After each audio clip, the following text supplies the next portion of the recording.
हार्दिक अभिनंदन। मंच पर विराजमान परम पूज्य स्वामी नरसिंहानंद जी महाराज,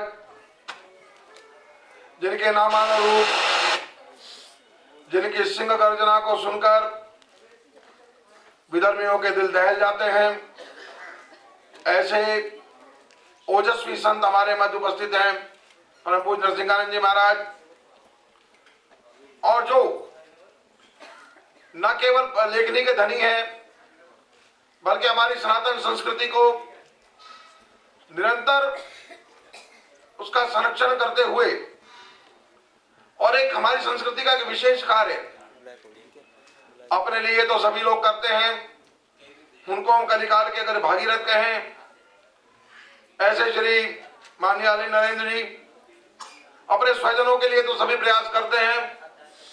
विगत एक दशक से ज्यादा से वो ऐसे लावारिश लोगों की अस्थियों को संकलित कर उनका विधिवत संस्कार कर उनको गंगा में प्रवाह कराने की एक सतत प्रयास चल रहा है, जो कि हमारी संस्कृति का एक बहुत आवश्यक अंग है। उसके अलावा भी धर्म और संस्कृति के लिए सदैव समर्पित रहे, हिंदुत्व के लिए उनकी वाणी बहुत प्रखर रही। ऐसे माननीय हरिंद्र जी, स्वामी प्रकाश चैतन्य जी, जो अपने कार्यक्रमों के माध्यम से निरंतर जन जागरण कर हमारी सनातन संस्कृति और हिंदू धर्म को संरक्षण करने के लिए प्रयत्नशील हैं। आज मुझे इस बात का बहुत ही हर्ष है कि हमारे मध्य जो उपस्थित है, जिनको आज मन में विचार आया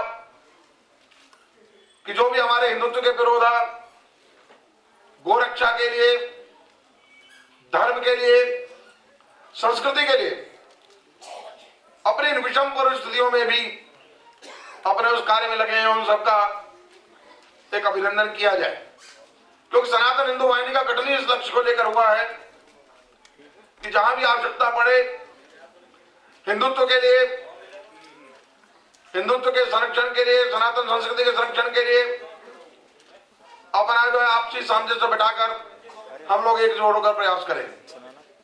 क्योंकि हम देखते हैं कि आज चारों ओर से हमारी संस्कृति पर प्रहार हो रहा है।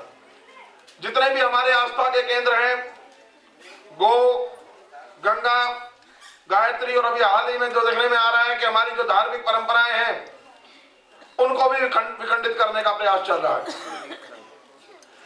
विकासवाद के नाम पर, समानता के नाम पर हमारी धार्मिक मान्यता और हमारी परंपराओं को तोड़ने का षड्यंत्र चल रहा है।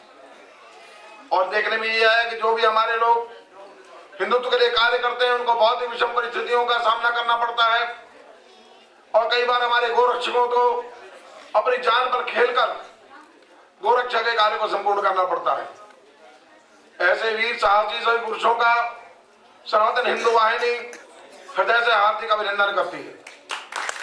और उसी में देख रहे हैं हम कि आज बड़ी विटम्ब इसलिए कि आज जो जितने फैसले लिए जाते हैं वो मानवीय संवेदना से परिपूर्ण होकर दबाव में ले जाने लगे हैं। अभी हाल ही में कुछ घटनाएं हुई कि जब ये रोहित वेमुला, दुर्भाग्य की बात है इस देश में कि जो लोग राष्ट्र विरोधी गतियों में लिप्त हैं, जो आतंकवादियों का समर्थन करते हैं, जो गोमांस की पार्टी करते हैं, ऐसे लोगों के समर्थन में सारे नेता जुड़ रहे हैं। उसने खुदकशी क्या की, सारे नेता जो है घड़ियाली आंसू बहाने वहां पहुंच गए। वही हमारी 3 बच्चियों ने केरल में कुएं में कूदकर आत्महत्या की, उसके बारे में किसी नेता के मुंह से कोई शब्द नहीं फूट रहा। और हम पर पूरे हमारे समाज को एक कलंकित करने का प्रयास चल रहा है कि हिंदू समाज असहिष्णु है।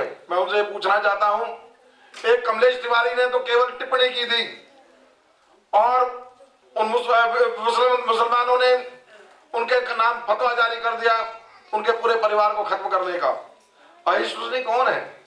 और वहीं जब मालदा और पूर्णिया की घटना होती है तो किसी नेता के मुंह से कोई शब्द नहीं फूटता, कोई संवेदना प्रकट नहीं करते, बल्कि सब मौन धारण कर लेते हैं, सबके मुंह पे ताला लग जाता है।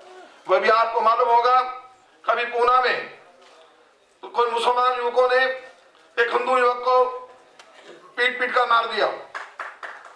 नहीं, ये ताली में जाने वाली बात है, शर्म की बात है। और ऐसा करने का साहस वो इसलिए कर पाते हैं कि हिंदू समाज बिखरा हुआ है और उस बिखराव को हमारे नेता और ज्यादा बिखराव करने पे लगे हैं। उसको एकजुट करने की बजाय इस हमारे समाज को खंड खंड करने पे लगे हैं, कभी जाति के नाम पर, कभी धर्म के नाम पर, कभी संप्रदाय के नाम पर, कभी समानता के नाम पर। हमारे समक्ष जो ऐसी कठिन विषम चुनौतियां हैं जिनके लिए आप सबको एकजुट होकर प्रयास करना होगा हिंदुत्व की रक्षा के लिए, तभी जो हिंदुत्व संरक्षण हो पाएगा। वरना जिस तरह आज हमारे नेताओं का जो आचरण है वो मन में आक्रोश पैदा करने वाला है। किसी भी व्यक्ति की अगर हत्या होती है तो उसको कोई भी उचित नहीं ठहरा सकता, वो निंदनीय है। लेकिन उसमें देख रहे थे कि आज मौत पर जो है राजनीति होती है, लाशों पर राजनीतिक रोटियां सेकी जा रही हैं। जब एक अखलाक मरता है तो हर पार्टी के नेता के अंदर ये होड़ लग जाती है कि किस प्रकार वो उसका जो सबसे बड़ा हिमायती बनकर उभरे। सब वहां घड़ियाली आंसू बहाने पहुंच जाते हैं।